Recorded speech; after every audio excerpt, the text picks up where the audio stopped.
Přeji vám dobrý den.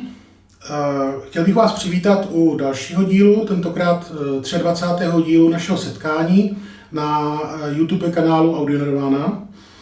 A dneska vlastně to bude čtvrtý díl, který bude o značce Neotech.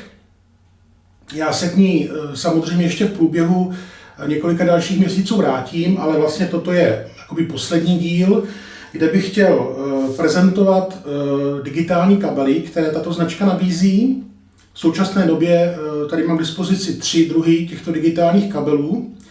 A vzhledem k tomu, že ty kabely jsem vzal od výrobce hotové, už setové, a to z toho důvodu, že přece jenom ta doba těch digitálních kabelů už trošičku minula.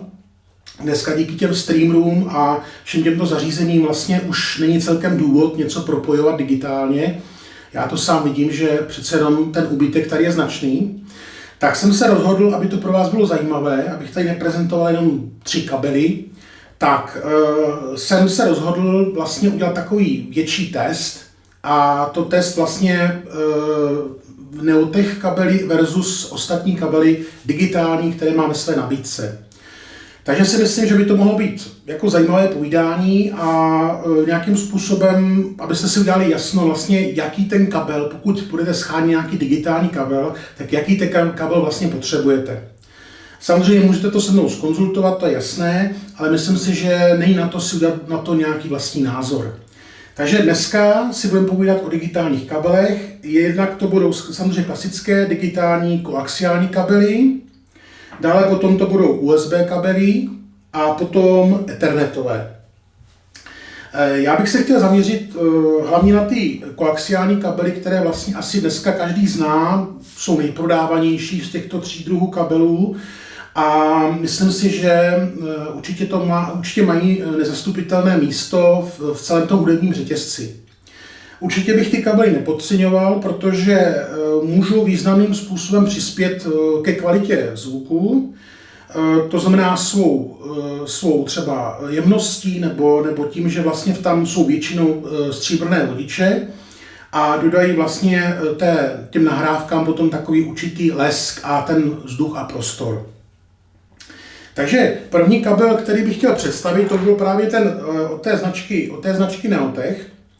Oni mají označení NEFT 1001 a samozřejmě oni vyrábějí teda i měděné, ale myslím si, že ty stříbrné jsou opravdu jako zvukově někde jinde. Ten kabel si myslím vypadá celkem dobře, řekl bych docela až skoro nenápadně. Dávají k tomu zlacené koncovky. Já jsem měl možnost teďka v průběhu 3 týdnů vlastně si pořádně ten kabel naposlouchat, takže nějaký názor na něj mám. A proti tomu bych chtěl postavit velice kvalitní kabel, který mám zvukově velice rád, a to je třeba kabel od značky Furutech, který nestojí velké peníze a skutečně předvádí neuvěřitelné věci. Též je tam vlastně stříbrný vodič, a myslím si, že je to kabel, který vlastně za ty peníze předvádí neuvěřitelné věci. A poslední je kabel od značky Oyade, s tím, že vlastně to má ten kabel, pokud je v zřezané metráži, tak má označení FTVS. V případě, že se jedná o 75 ohmový koaxiální kabel, tak má označení 510 a v případě, že se jedná o kabel takzvaný ASEBU 110 ohmový, tak má označení 910. Takže tyto 3 kabely bych vám chtěl nějakým způsobem prezentovat, říct si nějaké výhody, které ten kabel oproti těm ostatním má.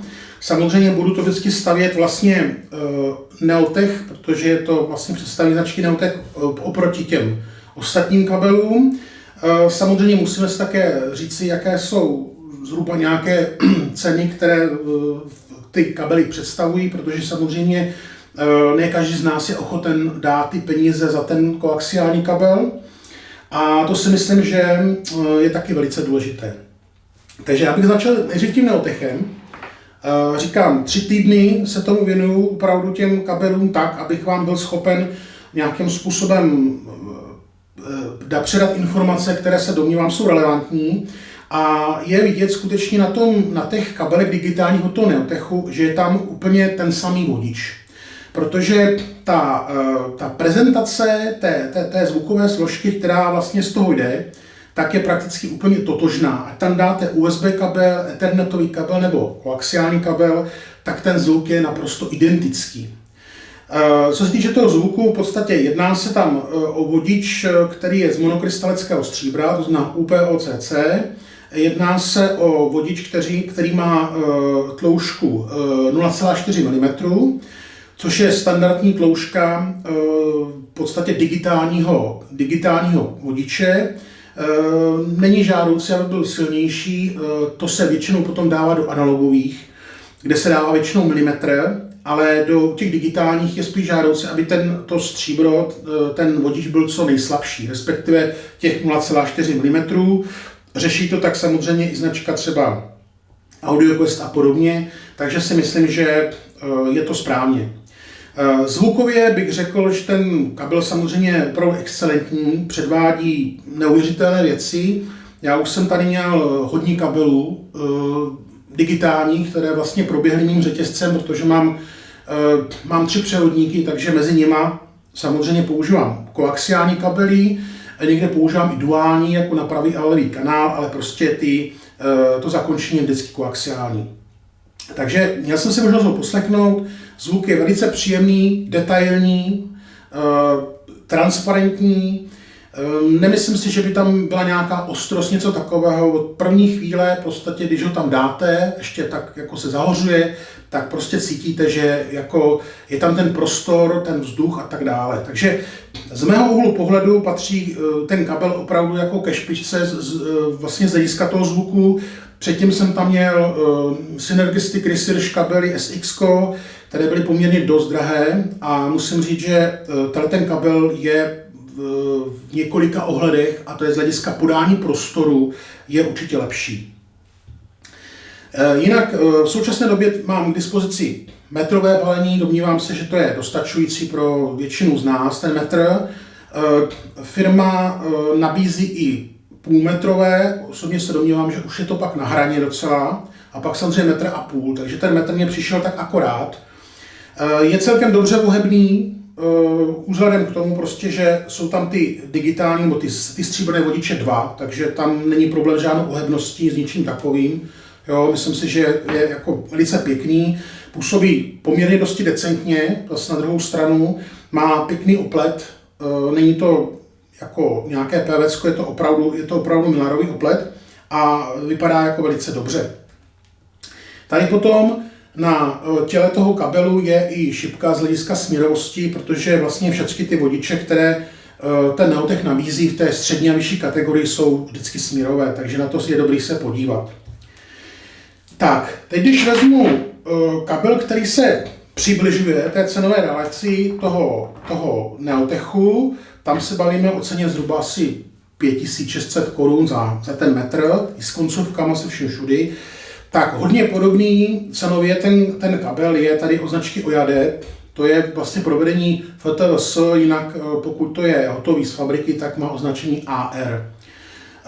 Zase jedná se o čisté stříbro, je tam ten vodič 1, je silnější, ta síla toho vodiče je 1 mm, a to je důležité si říci, a proto jsem o tom mluvil na začátku, že podle mého názoru vhodnější je slabší vodič.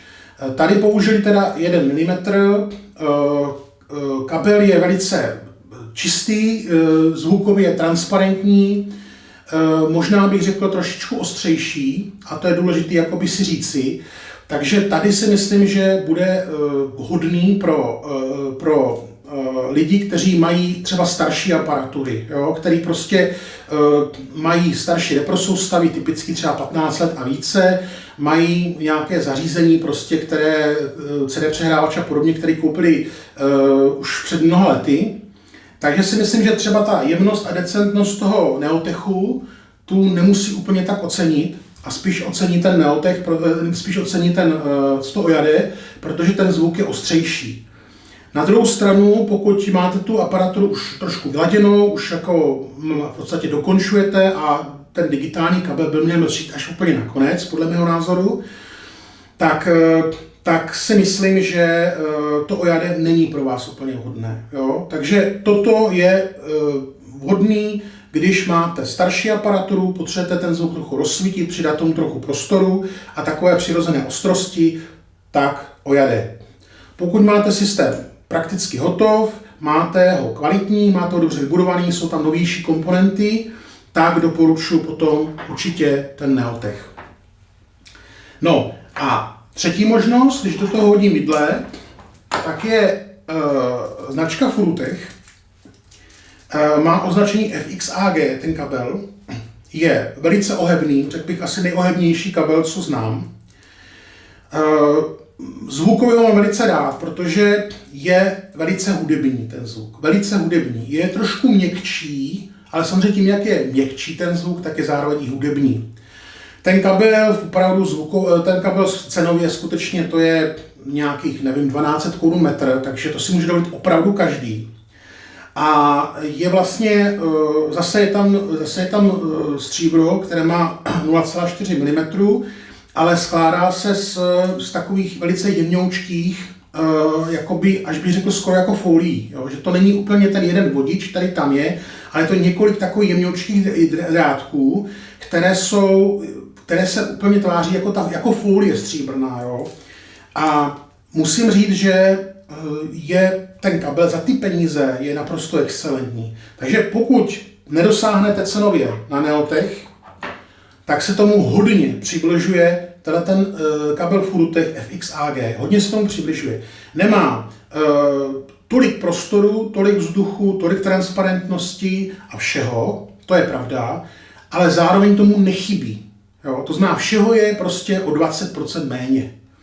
Ale z hlediska hudebnosti kabel excelentní, za excelentní peníze. Já osobně rád kompletuju s koncovkami Furutech FP160AG, a to proto, že oni mají v sobě šroubek, který ukotví vlastně ten vodič, a u ten digitál je zvlášť citlivý na ty oslí můstky od toho cínu. Takže u toho analogu to tak nevadí, a když se to nepřežene s tím cínem, ale u toho digitálu to vadí hodně. Takže pokud říkám, chcete za dobrý peníze zvuk digitální, koaxiální, tak je to Furutech FXAG. Pokud máte vyšší ambice, máte dražší aparaturu, tak určitě Neotech Neft 1001. Myslím si, že to je jeden skutečně z nejlepších digitálních koaxiálních kabelů, který jsem kdy slyšel, a pořád za rozumný peníze. A pokud máte starší aparaturu, tak potom vám ten prostor a tento celkový podání určitě rozsvítí vlastně potom ten kabel OJADE. Jak samozřejmě v tom provedení AS-EBU, jo, s těmi originálními koncovkami Focus F1, tak samozřejmě ten koaxiální, kde teda vlastně je to vlastně provedení těch koncovek Genesis. Jo. Takže to si myslím, že je dobré řešení, a říkám, samozřejmě je to možné osadit jinými koncovkami, levnějšími, ale já jsem tady prezentuju to s originálníma koncovkama, takže toto si myslím dobré řešení, ale ne pro ty lidi, kteří ten systém mají novější, vyladěný a tak dále. Tam skutečně ta ostrost je podle mého názoru jako zbytečná. Jo.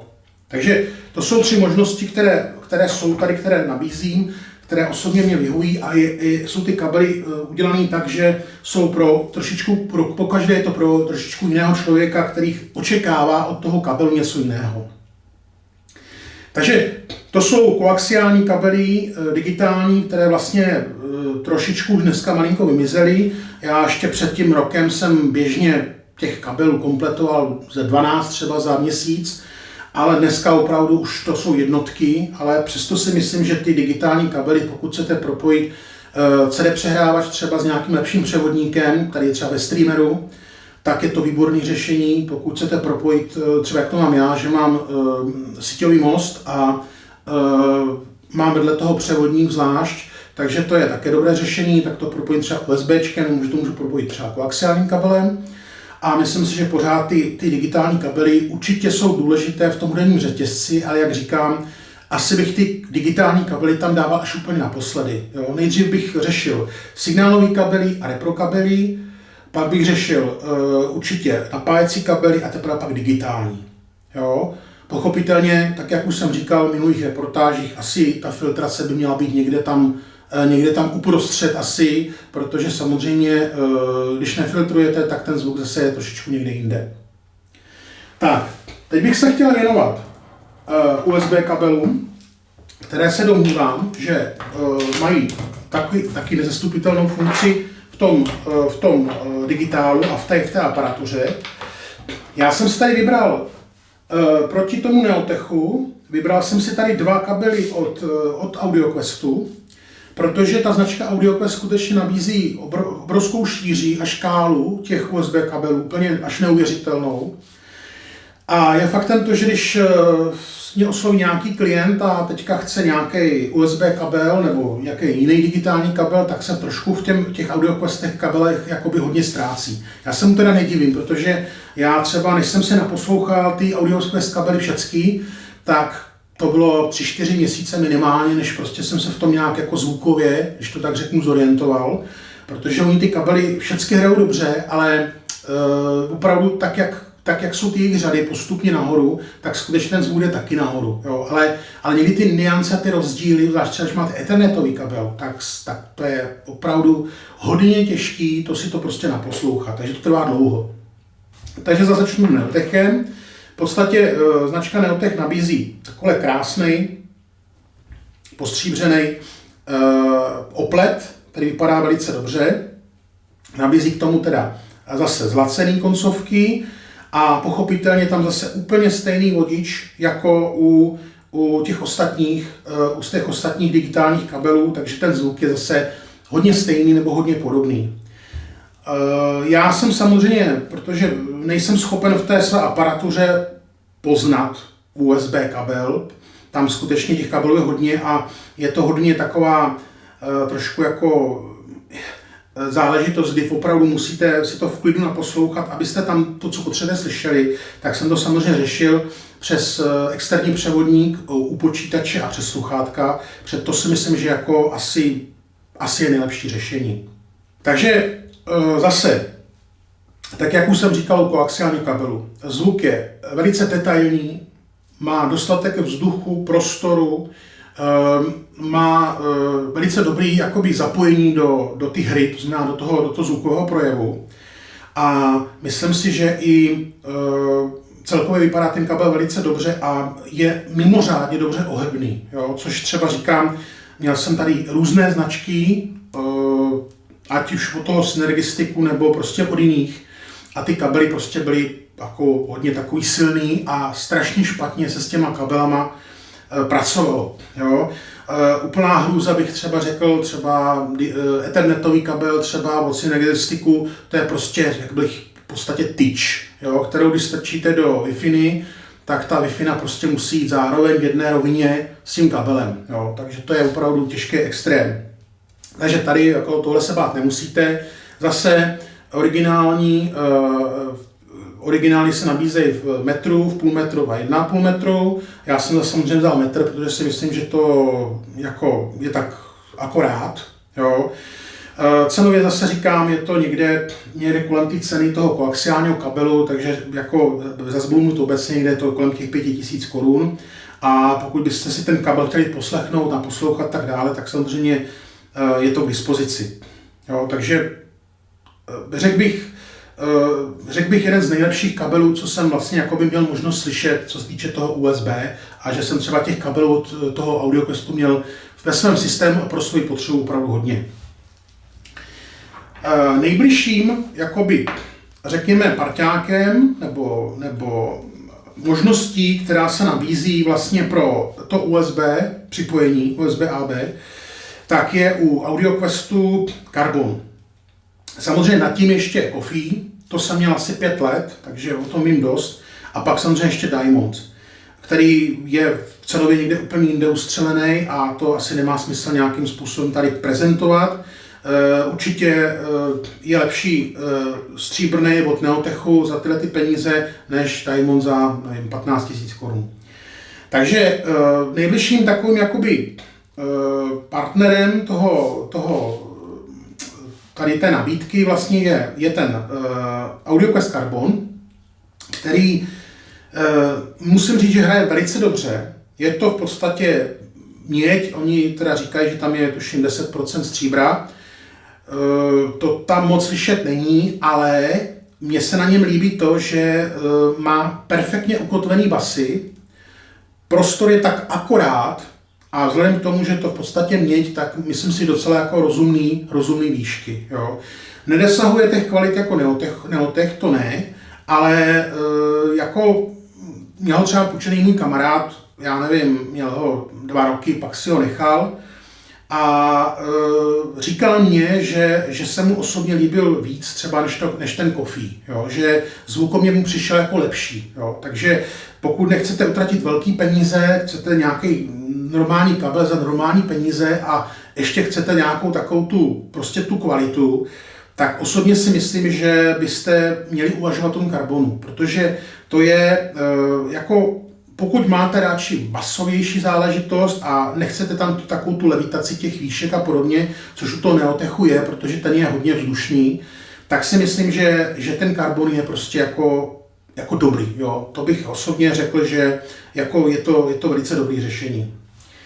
No a třetí možností, tu jsem vzal z takovou toho low-endu, nebo toho českého hi-fi, který osobně si myslím, že pokud chcete nějaký USB kabel, nemáte na to moc peněz, nebo se vám do toho nechtějí ty peníze prostě vrazit, tak byste měli dojít aspoň do AudioQuest Cinnamon. Jo. Aspoň tam byste měli teda jako dojít, protože to, co je pod tím, to už jako opravdu žádná hitparáda není. Jo. Jsou ty kabely samozřejmě kvalitní, to je jako o tom žádná, je to pořád lepší, než si koupit něco na nějakým e-shopu, kde prodávají ledničky, ale prostě, řekl bych, hi-fi standard začíná u AudioQuestu Cinnamon. Tam bych řekl, že začíná hi-fi standard. Jo. Já osobně třeba tím Cinnamonem mám propojenou třeba televizi s převodníkem, opticky samozřejmě tam to jinak nejde, jo, takže tam jsem s ním jako velice spokojený. A říkám, zkoušel jsem si ho, ten jsem měl zapojený v systému toho převodníku týden, abych se ho fakt naposlouchal, protože ten Cinnamon mám docela rád. A pokud říkám, nechcete do toho dát vrazit moc peněz, tuším, že stojí kolem 2000 korun, tak to už dneska jako, bohužel v tom hi-fi to už dneska nejsou žádný peníze, tak si myslím, že tohleto, sem byste měli aspoň sem dojít. Jo. Takže pokud nechcete do toho dávat velké peníze, tak určitě AudioQuest Cinnamon. Pokud chcete nějaký, řekněme, dobrý standard a dobrý basy a tak dále, tak určitě by to mělo být AudioQuest Carbon, který je hnedka nad tím, ale ten stojí, říkám, jednou tolik, ale má daleko lepší stínění, je to tam slyšet, opravdu to ticho pozadí je téměř hrobový a ještě celkem je to docela bohebný, jo, jako není to ten Neotech, ale prostě pořád se to ještě dá, jo, takže já nabízím jak 3/4 metr a půl tam mám, jako, ale pokud to máte tak akorát, tak si myslím, že se nemusíte bát, že prostě to tam nedostanete, jo, ohne se to perfektně, barva pěkná, jako myslím si, že nikoho to neurazí. A pokud chcete skutečně opravdu to nejlepší, máte rádi prostě stříbro, což samozřejmě u těch digitálních kabelů, já vždycky říkám, to je nejlacenější způsob, jak dostat stříbro do hi-fi systému, je digitální kabel. Jo? Protože u signálového to máte 3krát někde jinde a u reproduktorového to už radši o tom ani bavit nebudu. Ale u toho digitálu to v podstatě jsou, tady v tomto případě jsou to dva čistý stříbrný vodiče, takže pořád to ještě jsou rozumné peníze a ta zvuková scéna se vám krásně otevře, rozsvítí, jo, prostě a je to prostě paráda. Jo. Takže toto je velice dobrý řešení, když teda říkám, chcete to nejlepší a neřešíte to, jestli to stojí 2 nebo 5, jo. Takže tohleto říkám, to je nějakých něco přes 5000, což zase, bohužel dneska to nejsou žádný peníze. Takže to jsou moje vybrané 3 možnosti USB kabelů, které se mi velice líbily. Já samozřejmě nabízím i kabely od značky Acoustic Revive, Tam jsou dvě možnosti. Jedna možnost je, že to má separátní napájení, takže jsou tam vlastně dva ty USB-A konektory, jo, a na konci je USB-B, takže tam je jedna možnost a druhá možnost potom je klasický kabel, zase takhle řešený, je to všecko hmědí a taky jsem si to měl možnost naposlouchat asi před rokem, když jsem ty kabely kupoval a myslím si, že jsou to kabely velice kvalitní a řekl bych, že jsou někde kolem toho AudioQuest Carbon. Takže pokud chcete trošku jiný kabel, který trošičku vybočuje vlastně z té nabídky, co je v uvozovkách má každý, tak popřemýšlete i o tom Acoustic Revive, protože si myslím, že je to dobrá značka, pracuje s monokrystalickou mědí, jo, takže to si myslím, že je jako velice dobrý. Je to čistá měď, má to o něco lepší basy než ten karbon, ale těch výšek jako takový ten prostor, takový ten vzduch a ten prostor, tak ten tam je jako u mědi, jo? To znamená, nečekejte tam nějaký velký zázraky, to zase třeba ten karbon, jak tam je asi teda 10% stříbra, tak bych řekl, že je na tom malinko líp, jo? Ale říkám, pokud nechcete to, co si kupuje každý, což tačka AudioQuest určitě je, tak je tam varianta ten Acoustic Revive. Tak, třetí, a to jsou vlastně digitální kabely ethernetový. To jsou kabely, které jsou nejméně prodávané kabely vůbec.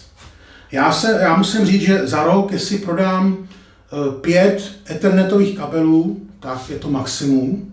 Samozřejmě je to škoda, protože se domnívám, že ten ethernetový kabel do toho má taky co kecat, do toho zvuku a tak dále. A je mi jasný, že prostě ještě jsme nedospěli do takové ekonomické fáze, abychom prostě si mohli dovolit mít všechny kabely vyladěný a k tomu si koupit teda ještě ten ethernetový kabel, který by prostě byl taky vyladěný. Já tomu rozumím, v podstatě ty ethernetové kabely jsou opravdu těžce na ocase, co se týče vlastně toho nákupu toho kabelu. Samozřejmě je jasný, že do toho ještě mluví to, že někteří hifisti mají jenom třeba gramofon, jo, nebo CD přehrávač, takže tam samozřejmě ethernetový kabel nepotřebujete, to je pravda, ale řekněme 70% lidí dneska má ty streamery a co jiného, než dát do streameru kvalitní ethernetový kabel, který vám nese ten zvuk. V čem je u těch ethernetových kabelů trošku v uvozovkách zakopaný ten pes, že jsou strašně náročný na stínění. Jo? Samozřejmě i ty ostatní kabely by měly mít, jak ten USB kabel, tak ten koaxiální, měly mít aspoň to dvojitý stínění, řekněme, aspoň dvojitý. Jo? Některý mají i trojitý, to je ten Neotech, ale to dvojitý stačí. Ale u toho ethernetového, tam je to trošku jinak. Tam skutečně se tam přenášejí prostě ty pakety těch dat. Vznikají tam určitý šumy, jak ten digitální šum, tak prostě zvenčí, co prostě do toho kabelu může jít. A tam bychom měli být opravdu hodně jako opatrný na nákup toho kabelu, když už teda si chceme nějaký koupit, aby to stínění tam bylo aspoň trojitý. Jo. Já vím, že to vypadá jako hodně, ale nepodceňoval bych to. Jo. Samozřejmě zase značka AudioQuest nabízí spoustu ethernetových kabelů, v tom je ta značka výborná, že prostě nabízí hromadu kabelů. Ty základní kabely, takový ty Perla, toto já moc neberu, je to pořád lepší, než si koupit kabel od firmy, které prodává teda ledničky. To určitě jo, za těch 45 korun, kolik se prodávají, tak to zase jako ten Perl prostě je pecka proti tomu. Ale zase se bavíme o té naší HiFi třídě, kterou já se snažím reprezentovat nějakou kvalitou těch kabelů.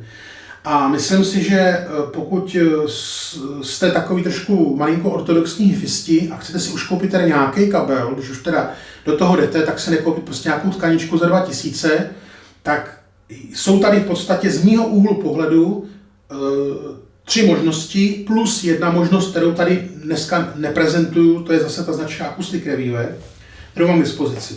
Takže začal bych zase tím Neotechem, nabízí takhle krásnej, jo, bílej, prostě kabel, jo, který je opravdu jako dost tlustý, dost silný. A to je právě díky tomu, že prostě je tam nutné to extrémní stínění. Zase je tam, jsou tam ty samý stříbrný monokrystalický vodiče, co jsou v těch ostatních kabelech, je to slyšet. Shodou okolností, ještě než jsem tu značku Neotech začal zastupovat tady v České republice, tak jsem získal asi rok předtím tento ethernetový kabel. Takže jsem v podstatě ani nevěděl, co u toho mám čekat. A dal jsem se do svého systému a musím říct, že je, řekl bych, opravdu výjimečný. Tady u toho kabelu, toho ethernetového kabelu, tady uslyšíte tu změnu toho zvuku. To znamená, jestliže u koaxiálního kabelu a USB kabelu to tak jako trošku čekáte, že teda za ty peníze už to jako bude hrát, tak pokud chcete fakt úžasný, zvukově perfektně vyladěný kabel, tak doporučuji ethernetový kabel od toho Neotechu. Jo. To je, řekl bych, je to zvukově největší překvapení, který můžete od digitálních kabelů čekat, tak to je tento kabel. Nevím, jak je to možný, prostě asi se jim to, jak se říká, povedlo, mají to pěkně udělaný, ohebnost je taková střední, jo, prostě, jo, není to teda jako ta tyč od Synergistiku, ale prostě, jako proto říkám, i ten AudioQuest, ty kabely má docela pustý, docela blbě ohebný, takže jako buďte opatrný, když budete ty kabely kupovat, jo, jako vyhýbat se takovým těm verzím, jako tak koupím teda kratší, jo, a lepší. To tady jako těch ethernetových, říkám, to zrovna neplatí. Takže porovnával jsem to samozřejmě i se svýma kabelema, co mám, protože mám tady potřebuju k tomu, abych mohl fungovat, tak potřebuju 3 ethernetové kabely, protože mám dvě úložiště. Na každém tom úložišti mám jiný ethernetový kabel kvůli zvuku. V tom úložišti mám samozřejmě po každý jinou muziku. A pak mám samozřejmě hlavní kabel, který potom pochopitelně vede do převodníku na optické roje 45. Takže musím říct, že tohleto, pokud byste uvažovali o nějaké změně, jakoby, jo, a šli byste cestou toho, že máte už všechny kabely jako vyladěný, tak doporučuji ten ethernetový kabel. To je opravdu úplný zázrak. Úplný zázrak, prostě nesetkal jsem se za hodně dlouhou dobu s tak dobře vyladěným kabelem. Jo. Čistota, přirozená ostrost, perfektní dynamika, hloubka, to podání toho prostoru vzadu, to znamená to ticho vzadu, úžasný, jo, úžasný.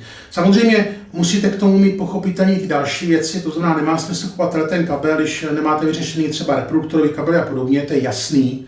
Ale pokud to máte vyřešený a chcete něco konečného, nadlouho, tak tohle to je opravdu asi největší pecka, co mě jako dostalo, a říkám, mám ho v systému rok a nemůžu vůbec říct na to špatný slovo a ani jsem nezažil žádný takový ethernetový kabel.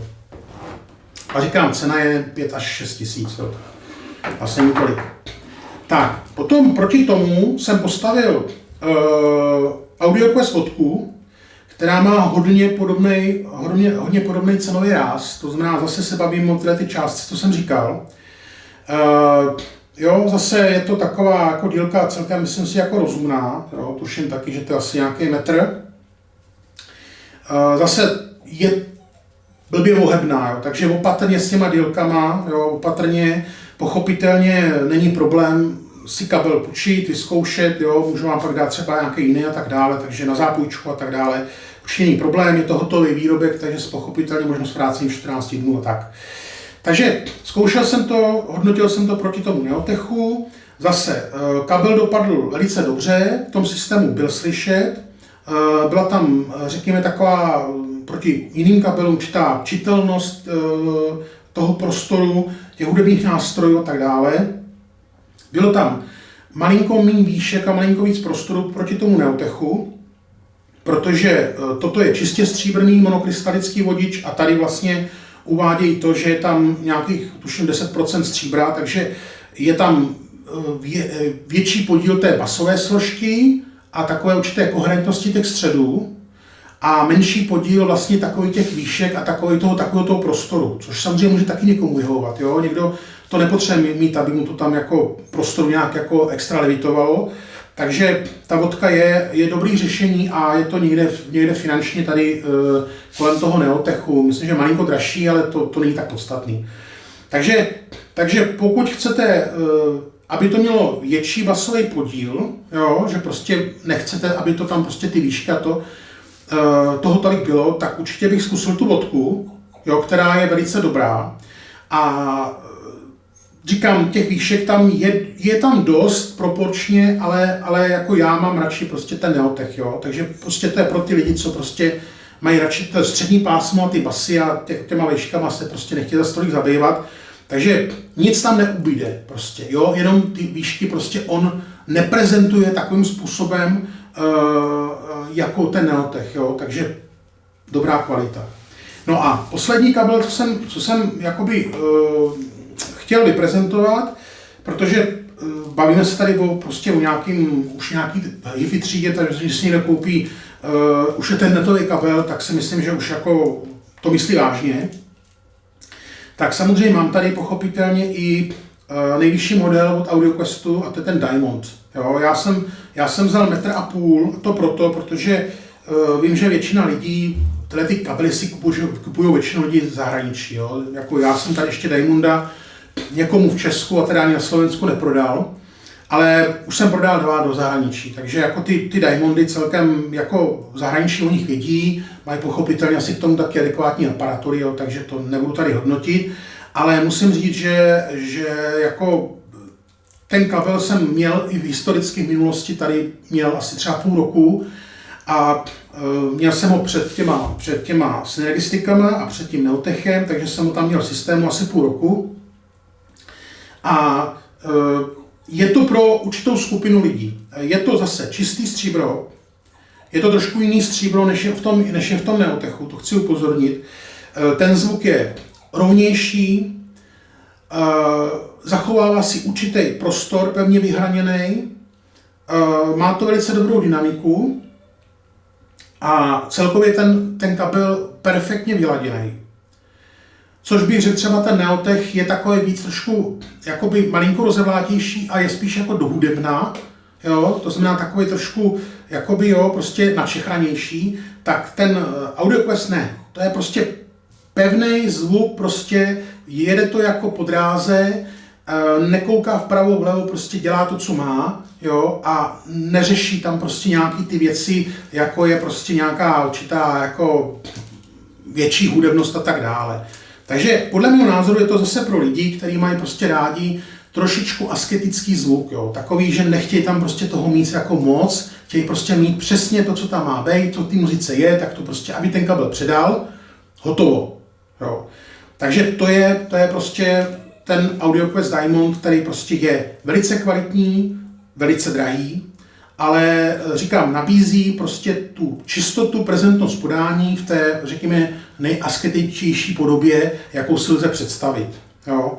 Takže pokud máte nějaké opravdu kvalitní reprosoustavy, máte rádi prostě suší zvuk s dobrou dynamikou, s dobrým prostorem, ale všeho tak akorát, jo, nechcete, aby vám do toho moc kecaly ty kabely, spíš chcete, aby prostě jste slyšel to, co máte slyšet, tak doporučuji ten AudioQuest Diamond. Jo.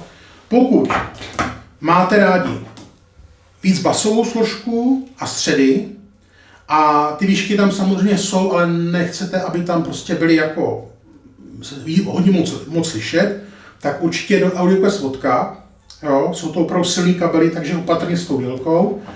A pokud stojíte v podstatě o to, aby ten zvuk prostě byl čistý, prostorný, detailní, s takovým určitým, řekněme, nasycením zvukovým, to znamená i hudebním, jo, tak potom samozřejmě ten Neotech, který má označení NEAT 1001. Jo. Takže to jsou 3 kabely z těch ethernetových, který já bych osobně doporučil pro takovou tu střední a vyšší HiFi třídu, protože předpokládám, když si budete kupovat ethernetový kabel, tak to už je jako v podstatě v tom HiFi téměř konečná, už tam jako moc není kam jít. a proto jsem ani neprezentoval, nenabízím tady prostě něco, co je pod tím, jo? Protože podle mého názoru to, co je pod tím, tak to asi spíš ty lidi si nekoupí, protože mě to ani nenapadne, že by si mohl koupit lepší ethernetový kabel, ale kdo ví, co ty kabely umí, tak určitě už jsou ty lidi vybíravější, třeba na rozdíl od těch koaxiálních kabelů, jo, tak tady skutečně už jako ty lidi vědí, co chtějí. Jo. Tady to není tak, jako doporučte nějaký kabel, ne, většinou už jdou najisto a většinou vědí, co chtějí. Jo.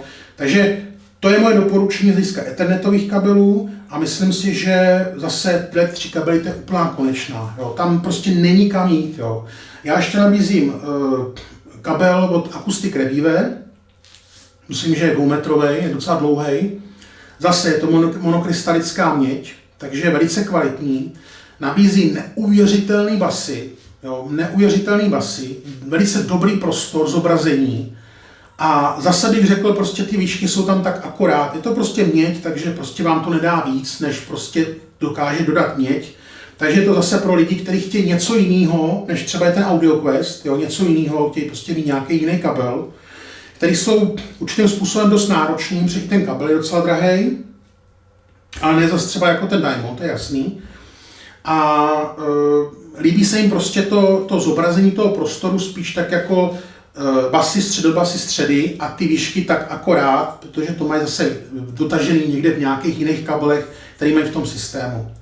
Takže to jsou moje doporučení. Tyhle ty 3 kabely plus ten Acoustic Revive, který si myslím, že je opravdu výjimečný, mají to dobře zpracovaný, je tam skutečně opravdu hodně silný oplet, takže je to zase dobře stíněný a říkám na rovinu, u ethernetových kabelů to platí trojnásobně to stínění než u těch ostatních. Jo. Samozřejmě u signálových kabelů je to důležité, u digitálních kabelů, koaxiálních a tak dále, ale u těch ethernetových já to beru jako úplně až na prvním místě. Jo. Ten drát vevnitř je samozřejmě taky důležitý na přenos signálu, ale tady to stínění by mělo být fakt dobře vyřešený. Takže řekli jsme si něco dneska o těch 3 digitálních kabelech. Já samozřejmě budu se snažit zase v té další části nějaké zajímavé kabely přivízt. Určitě přivezu koaxiální kabel měděný, protože si myslím, že jsou lidi, kteří prostě tam to stříbro nepotřebují. Zrovna 2 dny předtím jsem tady diskutoval s klientem, který prostě to stříbro fakt nemusí. Takže přivezu určitě koaxiální kabel měděný, jo, který je za úplně marginální peníze, někde kolem 1000 korun za metr. A takže to si myslím, že by asi bylo dobrý. Zatím já předpokládám, že ty kabely digitální budu vozit jako klasický setový, protože nejsou tak drahý, nejsou to zase velký peníze a jestli si koupíte 90 cm nebo 100 cm je podle mě jedno, to zase nestojí tolik. A říkám, ty digitální kabely už se stávají skutečně takovou jako už malinko raritou. Jo? Když někdo si objedná u mě digitální kabel, tak to už jako, jo, to už musí jako být. A většinou to bývá teda, že chtějí vylepšit svůj stávající digitální systém typu třeba CD přehrávač, kdy dají vlastně kabel do převodníku nebo streameru hlavně. A nebo prostě, když experimentují nějakým způsobem s převodníkama jako já, že prostě má jich několik a můžou si to různě propojit a pustit. Ještě bych chtěl říct jednu věc, stalo se mi to dost často, dost poměrně lidí se mě ptá, jako jaký je rozdíl mezi optickým kabelem, Optoslink, a mezi koaxiálním kabelem, tak zvukově je dost veliký. Jo. Já doporučuji skutečně, pokud to systém umožňuje, tak nepoužívat digitální, respektive teda Toslink kabely, protože mají mnohem horší dynamiku, a celkově ten zvuk je takový trošičku jakoby do sebe zahuštěný. Jo. Ono to nemusí být jenom tím optickým vodičem, to nemusí být tím, může to být na výstupu je tam nějaký kurvítko a na vstupu je tam nějaký kurvítko, který to převádí potom do těch dat. A domnívám se, že ten samotný kabel, ten optický, za to nemůže, podle mého názoru teda, ale může za to ten výstupní a hlavně ten vstupní člen, jo, který jsou obyčejný, jsou za pár korun doslova, jo. Oni dneska ty firmy už ty věci vůbec neřešejí, takže to prostě to je něco, co stojí 40 korun a vlastně pak vám to zkazí celý ten zvuk. Takže já osobně doporučuji, pokud to je trošku možný, samozřejmě, když máte televizi tak je tam jenom optický, že jo, většinou teda, takže tam toho nevymyslíte moc, ale já osobně doporučuji teda, než optický kabel, tak určitě i ten nejlevnější, koaxiální, tam udělá prostě parádu, protože to bude mít dynamiku, prostor, čistotu zobrazení a tak dále. Takže přátelé, já jsem rád, že jsem vám mohl něco dneska říct o těch digitálních kabelech. Doufám, že to pro vás bylo zajímavé, že jsem to trošku zpestřil i těma ostatníma kabelama, které mám naposlouchaný i teď za ty 3 týdny, i za třeba v minulosti jsem ty kabely měl v svém systému, takže něco o nich vím. A doufám, že se vám to 4. setkání, které tady bylo na téma digitální kabely od značky Neotech, líbilo. Pokud máte nějaké dotazy, samozřejmě můžete mi poslat mail, můžete mi zatelefonovat. Budu rád, když nás budete sledovat na tom YouTube kanálu, dáte mi tam nějaký like, zase pro ty lidi, kteří ještě nevědí, tak aby věděli. A pokud nemáte zajištěný odběr, tak samozřejmě budu rád, když si ten odběr zajistíte, protože do konce roku těch videí ještě hodně. Už to nebude o značce Neotech, bude to o jiných značkách. Mám teďka na cestě nějaké velice zajímavé zboží, dva kusy zajímavého zboží, které bych vám rád představil. Myslím si, že se vám to bude moc líbit a taky je to za celkem dobrý peníze. A mějte se hezky, ať se vám daří a při dalším setkání tady na YouTube kanálu nebo na mém obchodním kanále audionovana.cz zase nashledanou.